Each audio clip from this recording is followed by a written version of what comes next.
Arximed qüvvəsi, Arximed qanunun izahları ilə davam edirik. Deməli, başlayaq. Maye tamamilə batan cismə təsirdən Arximed qüvvəsi tamamilə batıbsa, Ru maye V cisim J şəklində olacaq. Yəni, D variantı. Havada çəkisi 280 Newton olan cismin mayedəki çəkisi 140 Newtondur. Arximed qüvvəsi məndən soruşur. Yadınıza saxlayın. Havadakı çəki bərabərdir. Cismin mayedəki çəkisi üstə gələ Arximed qüvvəsi. Deyir, havadakı çəkisi 280-dir. Mayedəki çəkisi 140-dır. Üstə gələ F Arximed. Buradan da F Arximedi tapırıq nə qədər eləyir? 140 Newton edəcək. Deməli, kütləsi 12 kiloqram olan taxta parçasının 4/3 hissəsi suya bataraq üzür. Taxta parçasına təsir edən Arximed qüvvəsinin qiymətini tapın. Yadda saxlayın. Cismin müəyyən hissəsi batır, üzür, neynir, nəsə üzür sözünü görürsünüzsə, yadda saxlayın. Arximed qüvvəsi elə ağırlıq qüvvəsinə, yəni mg-yə bərabərdir. Bu da kütləni 12 veribsə olacaq 120 Newton. Cavab B variantı. Cisim suya batarkən sıxışdırıb çıxarılan suyun çəkisi 30 Newton olarsa, Arximed qüvvəsini hesablayın. Elə Arximed qüvvəsi sıxışdırılıb çıxarılan suyun çəkisinə bərabərdir. Elə 30 Newton olacaq. Cavab Y variantı. Cismin havadakı çəkisi 12 Newton, mayedəki çəkisi 10 Newtondur. Sıxışdırıb çıxarılan mayenin kütləsi. Yenə yazırıq. Havadakı çəki P0 ilə işarə edirik. Bərabərdir. Mayedəki çəki üstə gələk Arximed. 12 bərabərdir. 10 üstə gələk F Arximed. Buradan F Arximedi tapırıq nə qədər eləyir? 2 Newton. Deməli, bu da bizdən kütləni soruşur. mg bərabərdir 2-yə. Buradan m-i tapanda J 10-dur da. Böləndə olur 0,2 kiloqram A variantı. Suda batmış cismə təsir edən Arximed qüvvəsi 60 Newton, sudakı çəkisi 20 Newton olursa, ağırlıq qüvvəsini hesablayın. Baxın, havadakı çəkisi cismin elə ağırlıq qüvvəsinə bərabərdir. Bizə demişdik, havadakı çəkisi nədir? Mayedəki çəki üstə gələk, deməli, Arximed qüvvəsi, yəni 60 üstə gələk 20 olacaq 80 Newton. Düzdürmü? Elə bu da ağırlıq qüvvəsi, yəni mg-yə bərabərdir. Cavab A variantı. Suda batmış cismə təsir edən Arximed qüvvəsi 80 Newton, sudakı çəkisi 60 Newton olarsa, kütləsini tapın. Yəni, havadakı çəkini tapıram. 80 üstə gələk 60 olacaq 140. Bu da mg-yə bərabərdir də. M də tapanda 140-ı j-yə, yəni ona bölməliyik. O da olacaq 14 kiloqram. Mayeyə tam batmış. Kütləsi 10 kiloqram olan cisim maye daxilində üzür. Arximed qüvvəsini tapın. Maye daxilində cisim neynir? Üzür. Cisim maye daxilində üzürsə, burada elə Arximed qüvvəsi ağırlıq qüvvəsinə, yəni mg-yə bərabərdir. O da nə qədər eləyir? 100 Newton. 8 olur C variantı. Suda üzən. Heç ardın oxumağa ehtiyac yoxdur. Suda üzürsə, kütləni veribsə, bu elə ağırlıq qüvvəsinə bərabərdir. Cavab olacaq 900 Newton A variantı. Maye daxilində mayl müstəvi üzrə sürüşən cismə təsirdən Arximed qüvvəsi. Arximed qüvvəsi yuxarıya doğru, yəni cismin həndəsi mərkəzindən yuxarı doğru yönəlir. Yəni D variantı. Eyni kütləli 3 cisim su daxilində üzür. Suyun səthində daha doğrusu. Cisimlərə təsir edən Arximed qüvvəsi. Bax, kütlələr bir-birinə bərabərdir. Və üzürlər. Üzürlərsə Arximed qüvvəsi ilə ağırlıq qüvvəsinə, yəni mg-yə bərabərdir. Onda üssü üçün də Arximed qüvvəsinin bərabər olduğunu deyə bilərik. Baxaq 12-yə. Deməli, suda batmış cismin sudakı çəkisi 20, havadakı çəkisi 30-dur. Havadakı çəki bərabərdir. Sudakı çəki üstə gələ F Arximedi. Buradan da F Arximedi tapırıq. Nə qədər edir? 10 Newton edəcək. Kürəsinə batan cismə təsir edən Arximed qüvvəsi 50 Newton olarsa, sıxışdırılıb çıxarılan kürəsinin çəkisi. Elə cismin sıxışdırıb çıxardığı həmin bu mayenin kürəsinin çəkisi elə Arximed qüvvəsinə bərabərdir. Onun üçün cavab elə 50 Newton edəcək. Metal cismin havadakı çəkisi 25, mayeyə tam batanda isə 15 Newton. 15 Newtondur. Arximed qüvvəsini soruşur. Buradan tapırıq Arximed qüvvəsi nəyə bərabərdir? 10 Newton. Yuxarıda düsturu yazmışam deyə artıq qısa yazıram düsturu. Hər dəfə təkrarlamayım. Suda üzür. Suda üzürsə heç ehtiyac yoxdur. Ardın oxumağa. Arximed qüvvəsi ilə mg-yə bərabərdir. O da 200 Newton edəcək. Baxaq 16-ya. Cismə tətbiq olunur. Deməli, Vektorial cəmiyyətdir. Birinci onu deyək. Hər ikisi vektorial cəmiyyətdir. Arximed qüvvəsində çəkini də biz deməli dinamometrlə ölçə bilərik. Hər ikisinin də vahidi nədir? Newtondur. Dayaq askıya tətbiq olunan çəki, cismə tətbiq olunan isə Arximed qüvvəsi olacaq. İndi baxaq axırıncı sualımıza. A variantının axırıncı sualına. Deməli, cisim mayedə batır. Deməli, sıxlığı mayenin sıxlığından böyük olarsa cisim mayedə batacaq. Maye batmış cismin çəkisi onun vakuumdakı çəkisindən Arximed qüvvəsi qədər deməli az olur. Sonra sıxlığı mayenin sıxlığına bərabər olan cisim həmin mayenin daxilində ixtiyari dərinlikdə üzə bilir. Bir də getdim. Ondan sonra deməli sıxlığı mayenin sıxlığından kiçik olan cismin müəyyən hissəsində müəyyən hissəsi maye batmaqla onun səthində üzür. 5 getdi bura.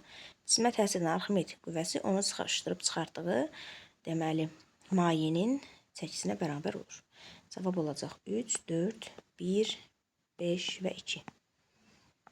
Batmış cismə təsir edən ağırlıq qüvvəsi 80 Newtondur. Sudakı çəkisi 20 Newton olarsa həcmin tapın. Bilirik ki, havadakı çəki mayedəki çəki üstəgələ Arximed qüvvəsinə bərabərdir.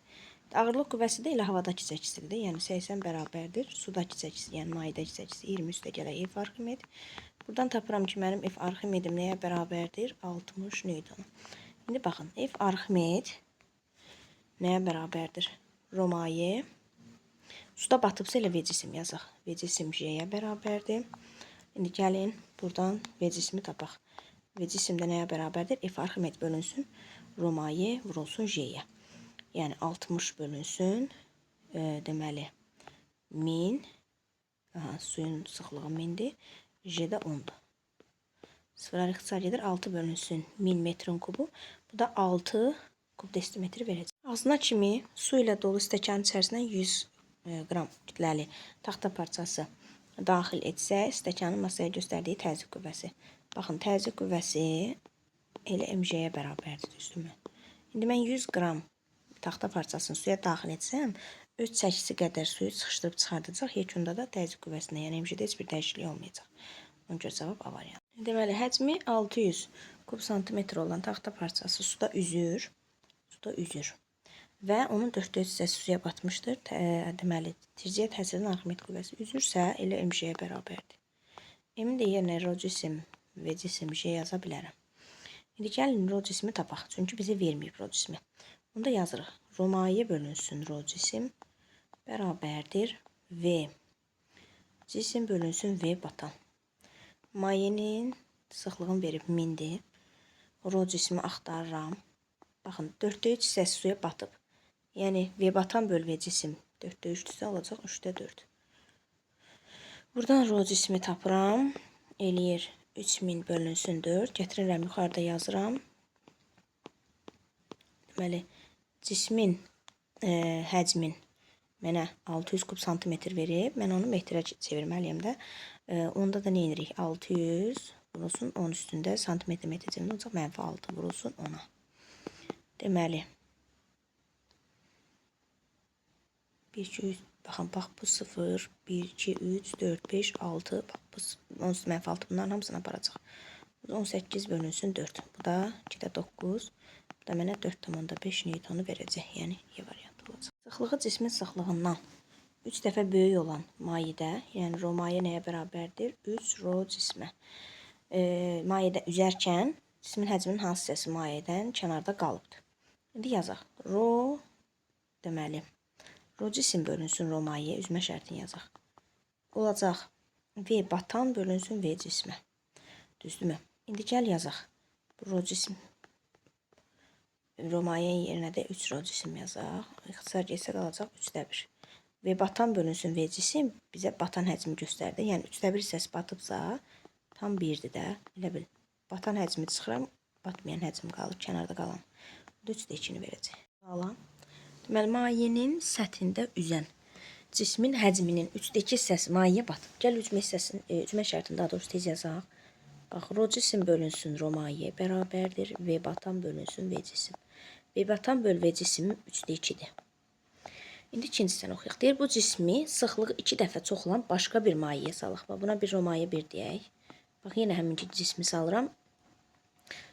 Digər əvvəlki sıxlıqlı mayədən 2 dəfə çox olana. Yəni 2 romaye 2 romaye 1 yazaq. Bərabərdir. Deməli, aşağını 2-yə vurmuşuqsa olacaq 3-də 2, aşağıda da 1, 2. Onda 2-lər ixtisarca nə qalır? 3-də 1 hissəsi. Deməli, sıxlığı 2 dəfə çox olan başqa mayeyə salsaq, bu dəfə 3-də 1 hissəsi batmış olacaq. Cisim kərəsində üzəndə ona təsir edən Arximed qüvvəsi F-dir.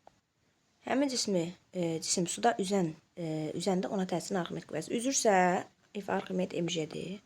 Suda da üzsə, kərəsində də üzsə yenə mg'dir. Yəni, kütlə dəyişməyindən sonra cisim kütləsi Arximed qüvvəsi də dəyişməyəcək. Hər iki halda üzdüyünə görə deyil, Arximed qüvvəsi mg'yə bərabərdir. Onda yenə F olacaq.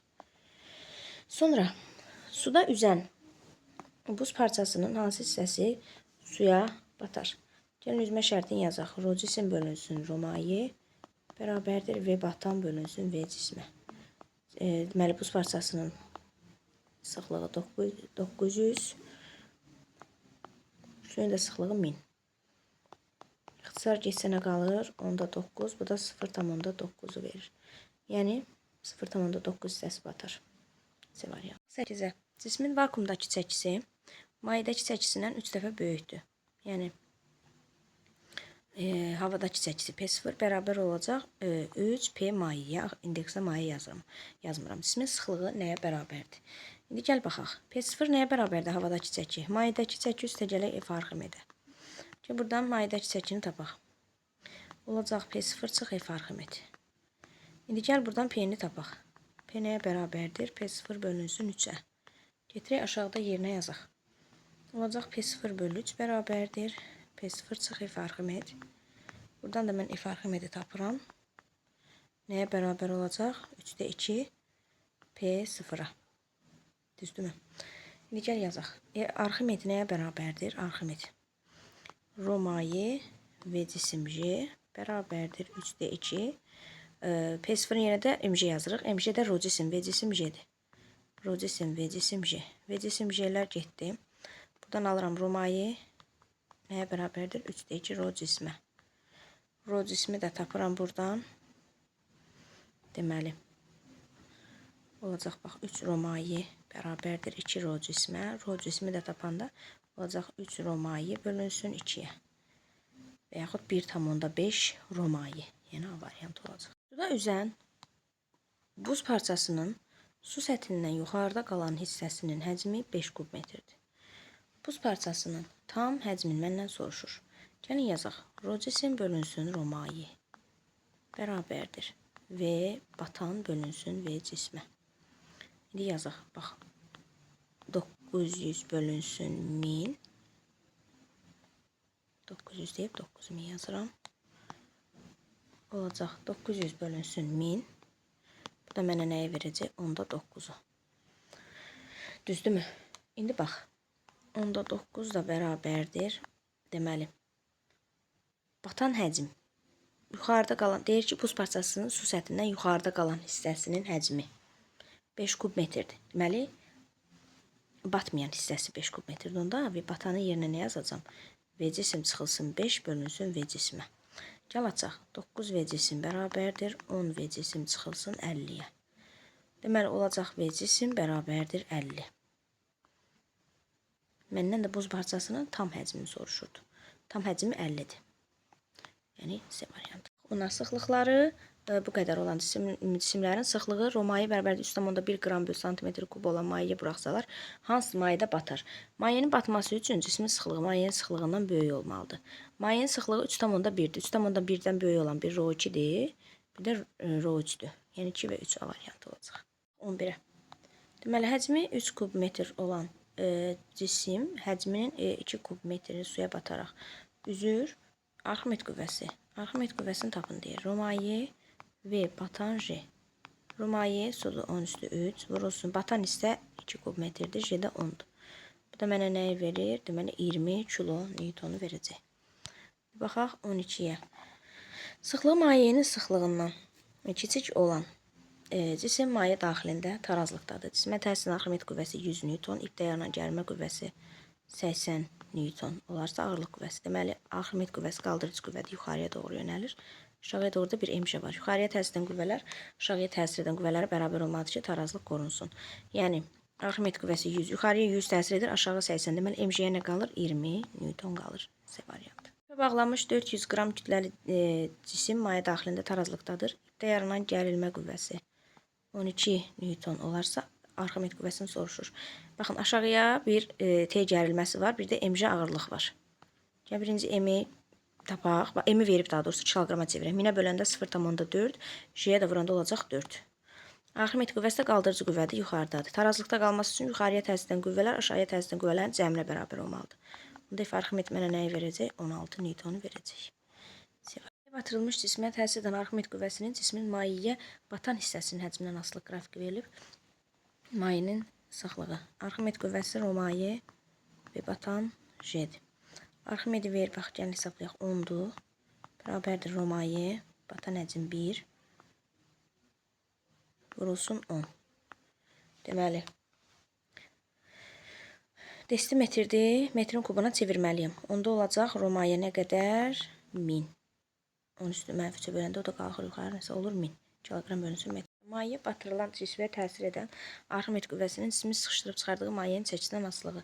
Elə arximetrik qüvvəsi sıxışdırıb çıxarılan mayenin çəkisindən bərabərdir, yəni düz asılıdırlar. Cisim maye tam batıbsa, arximetrik qüvvəsinin cismin həcmindən asılığı. Arximet nəyə bərabərdir? Rho-maye tam batıbsa, elə batan yox, elə V cisim yazıram. Onda düz mütənasib asılı olacaq. Suda üzən gəmiyə təsir edən arximetrik qüvvəsinin gəmidəki yükün kütləsindən asılığı. Deməli, üzürsə, arximet MJ-yə bərabərdir. Baxın, burada deyir, suda üzür. Gəmi var, üzərində də bir dənə yük var. Onda arximet M üstə gələk, M gəmi üstə gələk, M yük vurulsun J, yəni müəyyən dəyərdən düz mütənasib asılı. Tarazlıqda olan A və B kürələri yarıya qədər, C kürəsi isə tam mayeyə batmışdır. Sıxlıqları arasında deyil, hansı münasibət var? Bax, tam batıbsa, Rho cisim elə Rho-mayeyə bərabərdir. İndi A və B-ləri baxaq. A və B səthdə üzürlər, yarıya qədər də batıblar. Onda gəl yazaq. Rho A bölünsün Rho-maye, yarısı batıb. Batan həcm. Elə bil, Rho cisim bölü Rho-maye bərabərdir V batan bölü V cisimə. Yarısı batıb deyə V batan bölü V cisim batan həcmi göstərir də. 2-də 1. İndi bunu B-yə tətbiq etsək, Rho B bölünsün Rho-maye, onun da bax, 4V həcmi var, amma yarısı batıb. Yəni 2-də 1-i batan həcm 2-də 1-dir. Buradan da tapırıq ki, Rho A da Rho B də bir-birinə bərabərdir. Rho cisim də onlardan böyükdür. Yəni D variantı. Deməli, eyni kütləli 3 cisimdən birincisi mayenin səthində, ikincisi mayenin daxilində üzür. Bax, səthdə də, daxildə də üzsə, arximet MJ-yə bərabərdir. Eyni kütləli də deyib, həcmlər fərqli olsa, eyni kütləli deyib deyə, onda F1-də F2-yə bərabərdir. Üçüncü isə batıb. Batıbsa, deməli, onun ağırlığı çox olub da, arximetdən çox olub ki, bu batıbdır. Ona görə üçüncünün arximeti daha azdır. 1 ilə 2 də bərabərdir, 3 də isə daha azdır. Yəni B variantı olacaq. 2 cisim şəkildə göstərilən kimi bir cins mayedə tarazlıqdadır. Deməli, cisimlərin və mayələrin sıxlıqları arasında hansı münasibət düzgündür? Bax, B cisminə baxaq, mayenin tam ortasında üzür. Ona görə onun, deməli, sıxlığı mayenin sıxlığına bərabərdir. İkinci isə səthdədir. Deməli, mayenin sıxlığı çoxdur ki, bu cisim batmayıb da, onun səthində qalıbdır. A cismi isə kiçik olur mayenin sıxlığından. Deməli, A B-dən kiçik olur, o da mayeyə bərabər olur. Y variantı. Maye içərisindəki A cismi müxtəlif trayektoriyalar üzrə hərəkət etdirilərkən suyun səthinə çıxarılır. Arximetrik qüvvəsinin gördüyü iş.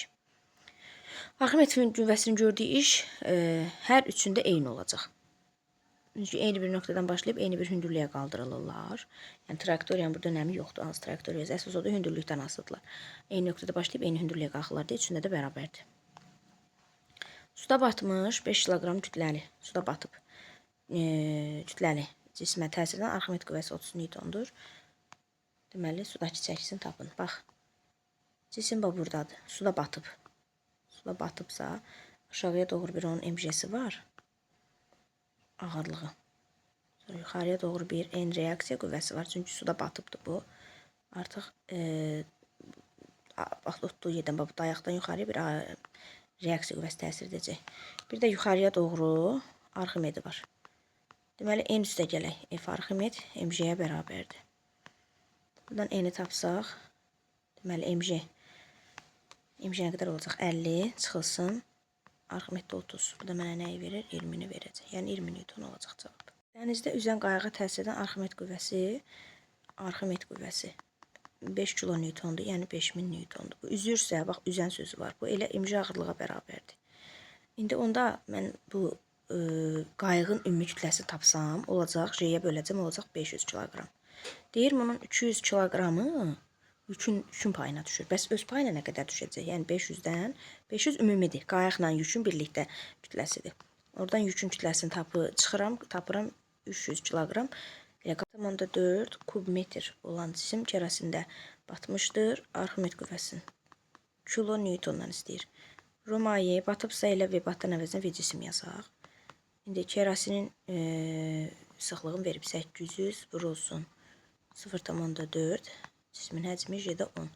Burada mənə 320-ni verir. Bir dəqiqə. 3200 verir. Kilo newtona çevirəndə 1000-ə bölməliyəm. Bu da eləyəcək 3,2 kilo newton. Maye batmış cismə təsir edən Arximed qüvvəsi 90 newtondur. Deməli, mayedəki çəkisi 50 newton olarsa onun kütləsi batıbsa, mg-si daha böyükdür. Mg çıxılsın F Arximed bərabər olacaq mayedəki çəkiyə. Arximed qüvvəsi 90-dır, mayedəki çəki 50-dir. Onda mg nə qədər olacaq? Ağırlığı 140 newton. Kütləni də soruşanda bunu mg-dir də J-yə böləcəm, olacaq 14 kiloqram. Desimetr olan cismin 3/2 hissəsi suya bataraq üzür. Arximed qüvvəsini tapın. Romaye və batan J-dir. Romaye mindi. Batan həcm. 6 desimetrin 3/2-si batıbsa nə qədər qalıb? 4-ü. 4 kub desimetr. Bu da 10 üstünə -3 vurulsun 10. Bu da mənə nəyə verir? 40-ı verəcək. Arximed qüvvəm olacaq 40 newton. 27-yə. Deməli, sıxlığı bunun səthində üzürsə, deməli, mayenin sıxlığından kiçik olan cismin müəyyən hissəsi mayeyə batmaqla onun səthində üzür. Sıxlığı mayenin sıxlığına bərabər olan, yəni 1. Cisim həmin mayenin daxilində ixtiyari dərinlikdə üzə bilir. Sonra sıxlığı mayenin sıxlığından böyük. Mayenin sıxlığından böyük olan cisim isə mayedə batır. Mayedə üzən cismə təsir edən Arximed qüvvəsi modulca ağırlıq qüvvəsinə bərabər olur. Mayedə batan cismə təsir edən Arximed qüvvəsi ağırlıq qüvvəsindən modulca kiçik olur. İndi baxaq 28-ə. Arximedlə ağırlığı verib. Vektorial cəmiyyətdir, ədəd qüvvədlər. Dinamometrlə də ölçə bilərik. 1-2 getdi. Şaquli aşağı yönəlir. Ağırlıq qüvvəm aşağı yönəlir. Arximedim yuxarı yönəlir. Sərbəst düşmə zamanı 0-a bərabər olur. Bu da Arximedə aiddir. Yəni ağırlıq qüvvəsi heç vaxt 0 ola bilməz. Hidrostatik təzyiq Arximed qüvvəsi üçün uyğun cəmiyyətlə hidrostatik təzyiq ρ/h-dır. Bu da Romaye və batan J-dir. Skalyar cəmiyyətdir. Deməli, yox, qüvvə yox. Təzyiq burada skalyar olacaq. Vektorial cəmiyyət olansa Arximed qüvvəm olacaq. Mayenin sıxlığı ilə düz mütənasib hər ikisi. Mayenin sıxlığından düz asılı var. Bu rho mayenin sıxlığıdır da. Mayenin sütunun hündürlüyü ilə düz mütənasib asılı olan hidrostatik təzyiqdir. Cismi sıxışdırıb çıxardığı mayenin çəkisinə bərabər olan isə Arximeddir. Baxaq 30-a. Suda tarazlıqda olan eyni kütləli A və B cisimləri üçün eylən Venn diaqramında uyğun ifadələri müəyyənləşdirin. Kütlələri eynidirsə, gəlin baxaq. Cismin sıxlığı suyun sıxlığından kiçikdir. Bu B cismi üçündür. Çünki B cismi mayenin səthindədir. Ona görə onun sıxlığı mayenin sıxlığından daha azdır. Bərabər olan isə A-dır. Çünki daxildə üzür. Yəni cismin sıxlığı mayenin sıxlığına bərabərdir. Sıxışdırıb çıxardığı suyun həcmi cismin həcminə bərabərdir. Bir də cismə təsir edən Arximed qüvvəsi ağırlıq qüvvəsinə bərabərdir. Baxın. 4 gedəcək ortaya. Çünki hər ikisi, biri səthdə üzür, biri daxildə üzür. Bunlar MJ-yə bərabərdir. Arximed qüvvəsi MJ-yə bərabərdir. Hər ikisi üçün 4 gedəcək ortaya. Sıxışdırıb çıxardığı suyun həcmi cismin həcminə bərabərdir. Bu isə 3-ə gedəcək. İndi baxaq 31-ə. Deməli, cisim mayenin səthində üzür. Səthində üzürsə, cisimə təsir edən ağırlıq qüvvəsi Arximed qüvvəsinə bərabər olacaq. 2 düz olacaq, yalnız 2. Cismin sıxlığı mayenin sıxlığı bərabərdir? Yox. Daxildə bax burada üstsə, hə, deyə bilərdik. Cismin mayedəki çəkisi onun vakuumdakı çəkisinə bərabərdir? Xeyr. Baxaq 32-yə. İpə bağlanmış bir cins cismin bir hissəsi suya batmış və tarazlıqdadır. Ro cisim də sudan kiçikdir. Qaba bir qədər su əlavə etdikdə. T gərilmə aşağıya doğru MJ ağırlığı var. Bir də yuxarıya doğru F Arximedi var. Onda yuxarıya təsir edən qüvvə F Arximeddə, aşağıya təsir edən T gərilmə ilə MJ-dir. Buradan T-ni tapsaq, F Arximed çıxılsın MJ-dir. İndi mən bura su töksəm. Mən cismin kütləsi ilə oynamıram ki, yəni MJ-dən heç bir dəyişiklik etmirəm. Sadəcə suyun miqdarını dəyişirəm. Onda nə olacaq? Bu cisim bir qədər səthə qalxacaq. Batan həcmi su töksəm azalacaq. Daha doğrusu batan həcm artacaq. Su tökdükcə batan həcm artacaq. Batan həcm artdığından T gərilməm artar. Ona görə Arximed qüvvəm də artar. Yəni 1 və 4. Tarazlıqda olan eyni həcmli. Həcmləri eynidir. İkisinin də həcminə V deyək. Yəni V1 V2-yə bərabərdir. 1 və 2 cisimlərinə təsir edən Arximed qüvvələri və suyun göstərdiyi təzyiq qüvvəsi. Arximed qüvvəm, Ro cisim, V batan J. Hər birində batan həcm V-dir, cismin sıxlığı da eynidir. Ona görə Arximedlər bərabərdir. F təzyiq qüvvəsinə isə Ro JHS ilə yaza bilərik də. Dəqiqə, Ro JHS. Burada sahədə heç bir dəyişiklik yoxdur, eyni həcmli cisimlərdir. Sahələri eynidir. Ro da eynidir, J da eynidir, amma H-a baxaq. H-a baxaq. Deməli, mayenin təsir etdiyi, bax, hansı daha dərindədirsə, ona daha çox maye təsir edib də, daha aşağıya doğru onu sıxıb. Deməli, bu neysə bu qədər. Ona görə 1 daha böyük ola bilər. 2-dən 6. 2 və 6 ola bilər. 4-ə baxaq. Mayedə tarazlıqda olan eyni həcmli V1 və 2-yə bərabərdir. 2 müxtəlif cismi vəziyyətləri təsvir olunmuşdur. Sıxlıqları və Arximed qüvvələri arasında hansı münasibət düzgündür? Bax, birinciyə baxsaq, Ro 1-ə. Mayenin daxilində üzür də bu. Onda mayenin sıxlığına bərabərdir. Ro 2 isə yuxarıdadır. Onda Ro 2 Ro mayədən kiçikdir. Buradan da görürük ki, Ro 1 Ro 2-dən daha böyükdür. Arximed qüvvələrinə baxsaq, Arximed 1 yazsaq, birinci cisim üçün. Üzürlər, səthdə də üzür, daxildə də üzür. Onda elə ağırlıq qüvvəsinə bərabərdir. Onda Ro 1, V1J yazaq, Arximed 2-yə isə yazaq, Ro 2, V2J. Baxın, onsuz da eyni həcmli olduğuna görə V də eynidir, J də heç də, onsuz da eynidir. Onda Arximed qüvvəsi Ro ilə düzdür. Ro 1 daha böyük olduğuna görə F1 də F2-dən böyükdür. Sıxlıqla mütənasibdir də. Buradan nəticə çıxardıq ki, F Arximed ümumiyyətlə sıxlıqla düz mütənasib asılıdır. Cismin sıxlığı ilə. Hansının sıxlığı çoxdursa, orada Arximeddə çoxdur. Yəni 3 və 6 olacaq. Baxaq 35-ə. Müxtəlif mayelərdə tarazlıqda olan eyni bir cismin vəziyyətlərinə əsasən uyğunluğu müəyyənləşdir deyir. İndi baxaq, batırsa, mayenin sıxlığı cismin sıxlığından daha azdır. Ona görə 1-ə gedəcək B. Sonra cismin kütləsi sıxışdırıb çıxartdığı mayenin kütləsindən də çox olacaq. Yəni Y də getdi bura. B ilə Y getdi. Baxaq 2-yə. Cisim mayenin səthində üzür. Səthində üzürsə, mayenin sıxlığı cismin sıxlığından çoxdur. Yəni A gedəcək bura. Sonra cismin həcmi sıxışdırıb çıxardığı mayenin həcmindən çoxdur. 3-də isə ortada üzür. Deməli, mayenin sıxlığı cismin sıxlığına bərabər olacaq. C də getdi bura. Baxaq 36-ya. Deməli, mayedəki çəki bərabərdir. Havadakı çəki çıxılsın F Arximed. F Arximed bərabərdir. Deməli, mayenin kütləsi vurulsun J və mayenin kütləsi də bərabərdir Romaya vurulsun V batana.